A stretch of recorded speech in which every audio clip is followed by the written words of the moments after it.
TV7 Israel News is made possible thanks to your generous donations. Shalom, good evening. This is TV7 Israel News broadcast to you from Jerusalem, and in today's top stories. Palestinian Islamists launch a barrage of rockets toward Israel's southern communities amid an evident rise in tensions. The EU and U.S. voice extreme concern over loss of civilian lives after dozens of civilians sustained injuries and at least 2 others were killed during Israel's counter-terror operation against dozens of operatives of the Palestinian Islamic Jihad and Iranian-proxy Nablus. A senior Omani official is reportedly scheduled to travel to Iran upon Washington's request to mediate in relation to the 2015 nuclear agreement. Tensions escalated early this morning when Palestinian Islamists indiscriminately launched a barrage of rockets in the direction of Israel's southern communities.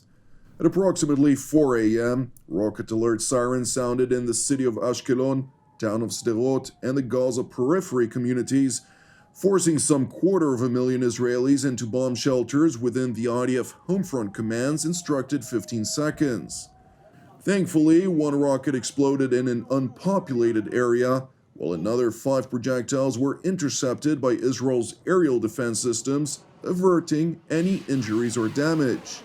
Israeli Prime Minister Benjamin Netanyahu held a cabinet meeting this morning in which the state budget was voted upon, addressed a rocket fire that emanated from the Hamas-controlled Gaza Strip and Israel's retaliatory response. יש לנו מדיניות ברורה להכות בטרור בעוצמה ולהעמיק את שורשינו בארצנו. בתגובה לירי רקטות לשטחנו, מטוסי קרב של צה"ל תקפו הבוקר מטרות טרור של חמאס ברצועת עזה. As was mentioned by Premier Netanyahu, at approximately 6:14 a.m., IDF fighter jets struck a Hamas weapons manufacturing site in the center of the Palestinian enclave, while in parallel, a Hamas military compound in the northern part of the territorial strip, which was used as a naval weapons storage warehouse, was also struck. In its statement, the IDF asserted that the retaliatory strike significantly harms the capabilities and prevents further weapon acquisition capabilities of the Hamas terrorist organization in the Gaza Strip and specifically in the maritime zone. Moreover, it highlighted that the IDF holds the Hamas terrorist organization responsible for all terror activity emanating from the Gaza Strip, and it will face the consequences of the security violations against Israel. It is important to note that the indiscriminate rocket fire toward Israel's southern communities came on the heels of a deadly gun battle in the West Bank city of Nablus yesterday, in which at least 8 of the 11 Palestinians killed were confirmed as operatives of the Iranian-proxy Palestinian Islamic Jihad. Regrettably, at least 2 of the Palestinians killed were identified as civilians who were caught in the vigorous exchange of fire, and over 100 others, including armed militants and Palestinian civilians alike, sustained separate degrees of injuries, the majority of which were sustained from inhalation of smoke. And while the leader of the Iranian-proxy Palestinian Islamic Jihad, Ziad al-Nahala, proclaimed the Israeli counter-terror operation against his operatives to constitute a huge crime, Prime Minister Benjamin Netanyahu congratulated Israel's defense establishment for its operational success. אתמול בפעילות משותפת לצה"ל, שב"כ וימ"מ, סוכלו 3 מחבלים בקסבה בשכם, בנוסף למחבלים נוספים שירו על כוחותינו. המחבלים הללו רצחו ביריות את הלוחם עידו ברוך, זיכרונו לברכה. זה קרה באוקטובר האחרון, והם עמדו להוציא פיגועים נוספים נגדנו. אנחנו תמיד אומרים שנסגור חשבון עם מי שפוגע באזרחי ישראל ובחיילי צה"ל, וכך עשינו גם הפעם. אני מבקש לשבח את השב"כ ואמ"ן על המודיעין המדויק, ואת הלוחמים שפעלו בגבורה ובקור רוח תחת אש. אנחנו נמשיך לפעול בעוצמה בכל הגזרות, קרובות ורחוקות, כדי לסכל את מאמצי אויבינו לפגוע בנו. מי שינסה לפגוע בנו, דמו בראשו.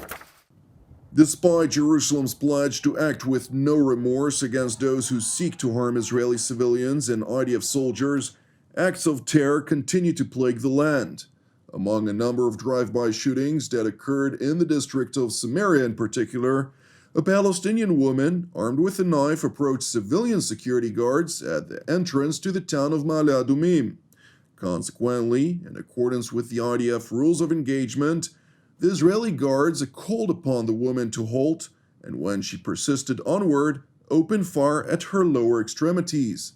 While no Israeli injuries were subsequently reported, the Palestinian woman, who sustained moderate injuries, was treated by Israeli medical teams and subsequently evacuated to a hospital in Jerusalem for further treatment.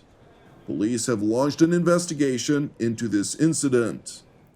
Meanwhile, in Washington, joining the European Union in voices of extreme concern over the rise of hostilities in both Israel and the West Bank districts of Judea and Samaria, the U.S. State Department once again urged for calm, calling upon all parties to desist from actions that inflame tensions.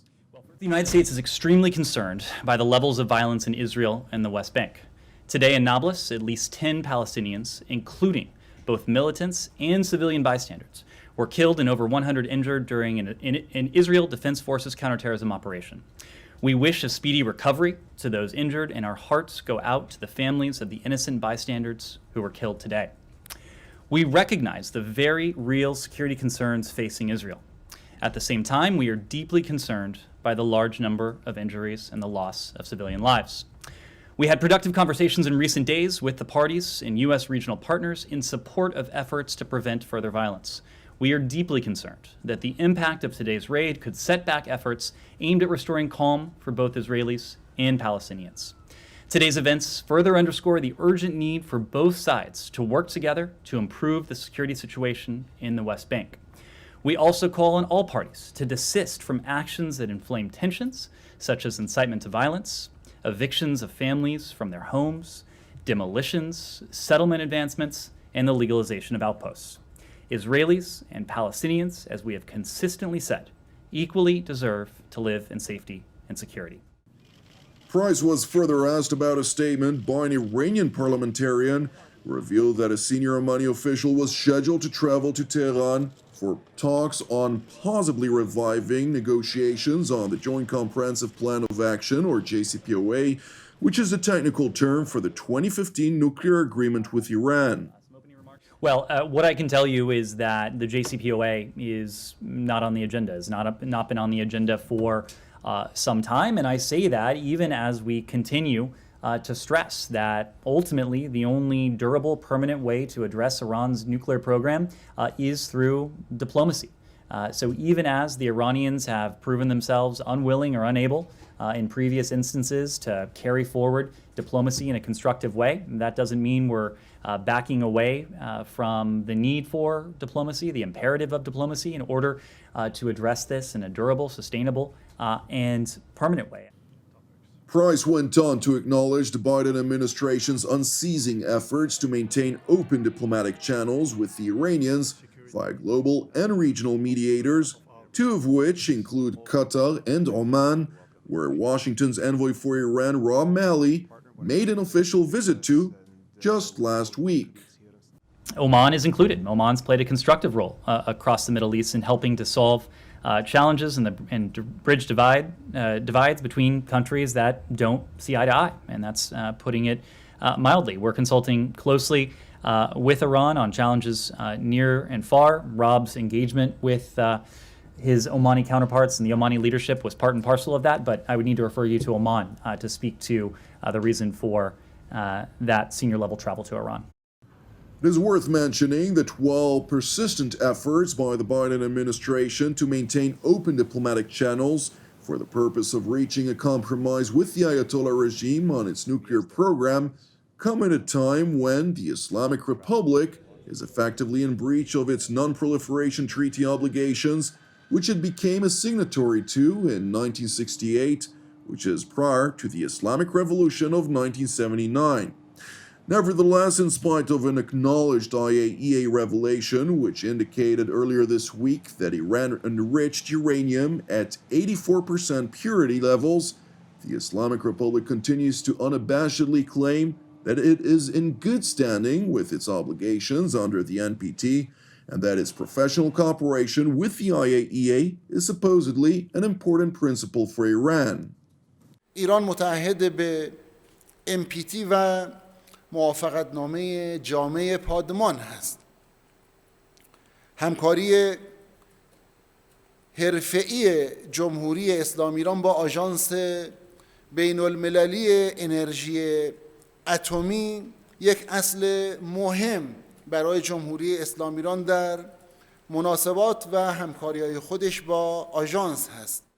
When it comes to the 2015 nuclear agreement, Iran continues to maintain that neither the United States nor France, Britain, or Germany lived up to the deal, stopping short, of course, from mentioning Tehran's refusal to cooperate with the IAEA on open investigations, which, if technically assumptions by the nuclear watchdog are ultimately ratified, it would confirm that the Islamic Republic was in full breach of its NPT and JCPOA commitments all along. Thank you for watching TV7 Israel News. We would like to continue encouraging you, pray for our persecuted brothers and sisters worldwide, as well as for the peace of Jerusalem and salvation of Israel. Jonathan Essen wishing you an Erev Mevorach, and God willing, we'll see you again tomorrow at the same time.